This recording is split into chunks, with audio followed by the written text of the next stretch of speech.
अगर किसी ऑब्जेक्ट को सर्टेन इनिशियल एंगल से हम लोग प्रोजेक्ट करेंगे, initial velocity u, angle theta, velocity along X axis ux equals to u cos theta, और velocity along Y axis u sin theta, acceleration along X axis 0, acceleration along Y axis g, mod में ले लो। ये information हमारे पास पहले से था। अभी हमने क्या डिस्कस किया कि through out journey horizontal velocity क्या होता है, सेम होता है, कभी चेंज नहीं होता हॉरिजॉन्टल वेलोसिटी। अब इसका प्रूफ हमें करना है, जो पहले के नोट्स में आपका नहीं है, वो ध्यान में नहीं था। अब समझिए, मान लो कि पर्टिकुलर टाइम में प्रोजेक्टाइल पी पॉइंट पर आ गया, तो इसका हॉरिजॉन्टल वेलोसिटी हो गया vx, और वेलोसिटी बाई एक्सिस के अलोंग सपोज कर लो ये हो गया vy, है ना, vy। यानी ऐसे देख लो, ये प्रोजेक्टाइल है, जब पर्टिकुलर पॉइंट P पर आया तो इसका हॉरिजॉन्टल वेलोसिटी vx और वर्टिकल वेलोसिटी कितना vy। तो vx का वैल्यू कितना होगा और vy का वैल्यू कितना होगा, ये हमें कैलकुलेट करना है पर्टिकुलर टाइम पर। क्लियर है? अब हम लोग यूज कर लेंगे kinematic third equation of motion. तो काइनेमेटिक नहीं, kinematic first equation of motion v equals to u plus क्या होता है at। अब यहाँ हम लोग कह सकते हैं कि velocity along x axis vx, initial velocity along x axis ux plus acceleration along x axis at t। पहले समझ लो, उसके बाद नोट करना, अभी जरूरत नहीं है। vx equals to initial velocity along x axis कितना, u cos theta, u cos theta plus acceleration along x axis,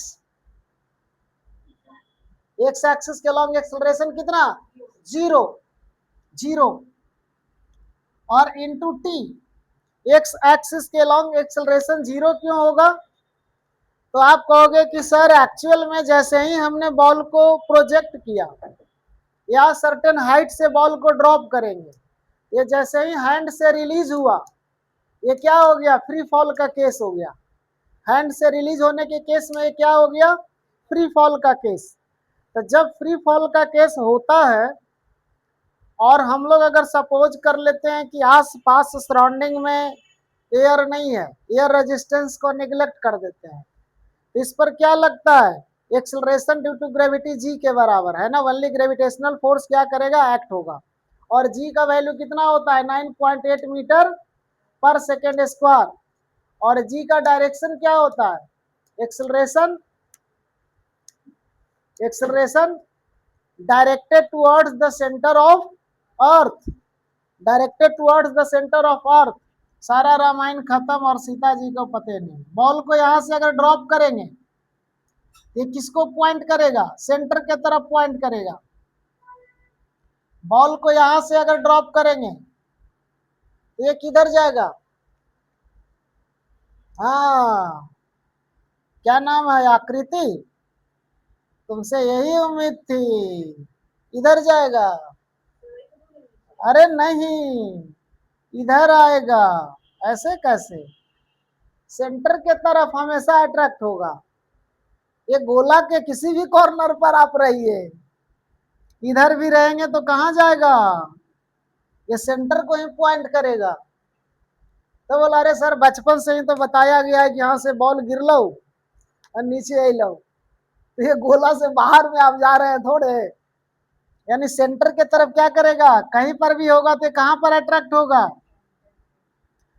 अर्थ मान लो कि स्फीयर है, तो यहाँ रहो, यहाँ रहो, यहाँ रहो, यहाँ रहो, इससे कहीं अलग नहीं जाना है, सब सेंटर के तरफ ही आपका फोर्स लगता हुआ रहेगा। अब ये मत कहना कि सर ये न्यूटन ने कहा था कि ये ग्रेविटी क्या है, फोर्स है, और आइंस्टीन ने क्या कहा था, आइंस्टीन ग्रेविटी फोर्स नहीं है, और बाद में जाकर के प्रूफ हो गया कि ग्रेविटी फोर्स नहीं है, तब तुम कहोगे कि सर ग्रेविटी फोर्स जब नहीं है तो एग्जाम में आएगा तो क्या लिखेंगे, एग्जाम में आएगा तो क्या लिखेंगे, ग्रेविटी फोर्स ही लिखेंगे, लेकिन ग्रेविटी फोर्स नहीं है। हाँ, अब अपने टॉपिक पर आते हैं। तो ये एक्स, तो बाई एक्सिस के अलोंग एक्स एक्सिस के अलोंग एक्सेलरेशन 0। अब vx का वैल्यू कितना आ गया, u cos थीटा, और ये हो गया 0। और ux का वैल्यू कितना था, u cos थीटा था ना। अब ये vx इक्वल टू ux आ गया, यानी किसी भी टाइम में जो वेलोसिटी होगा अलोंग एक्स एक्सिस, जो initial velocity along X axis है उसके इक्वल्स ही हो गया ना। तो हमने क्या शुरू में डिस्कस किया था कि प्रोजेक्टाइल का horizontal velocity through out journey क्या होता है, सेम होता है, ये चेंज नहीं होता। प्रूफ हो गया। अब वेलोसिटी अलोंग बाई एक्सिस के लिए आप क्या करोगे, सेम इक्वेशन को ले लो, v equal to u plus a t है। अब इसको आप क्या करोगे, v के जगह पर इसके सब्सक्रिप्ट में क्या दे दोगे, वी बाई, और u के जगह पर सब्सक्रिप्ट में क्या दे दोगे, q बाई, और एक्सेलरेशन a बाई, और ये t। V Y equal to initial velocity along Y axis, कितना, velocity along Y axis u sine theta, u sine theta, और plus acceleration along Y axis minus G, minus G, minus G, और ये T minus जी negative क्यों। आप कहोगे कि sir अगर किसी भी ये मान लो कि अर्थ का सरफेस है, तो अर्थ के सरफेस से अगर अवे किसी बॉल को प्रोजेक्ट कर रहे हैं, सेंटर से अवे जा रहा है, तो ग्रेविटी के अगेंस्ट में जा रहा है तो जी का वैल्यू निगेटिव ले लेंगे। और सर्टेन हाइट से अगर बॉल को आप ड्रॉप कर रहे हो तो toward the centre of earth आ रहा है, इस केस में जी का वैल्यू क्या ले लेंगे, पॉजिटिव, पॉजिटिव। लेकिन बहुत ऐसे केसेस में हमें फ्रेम ऑफ रेफरेंस पर डिपेंड करेगा, फ्रेम ऑफ रेफरेंस की ओरिजिन आप कहाँ कंसीडर कर रहे हो, तो वो अगले टॉपिक में आएंगे तो वहां पर हम लोग देखेंगे। अब इसका वैल्यू बताइए, वी वाई इक्वल टू कितना, you sine theta minus G T.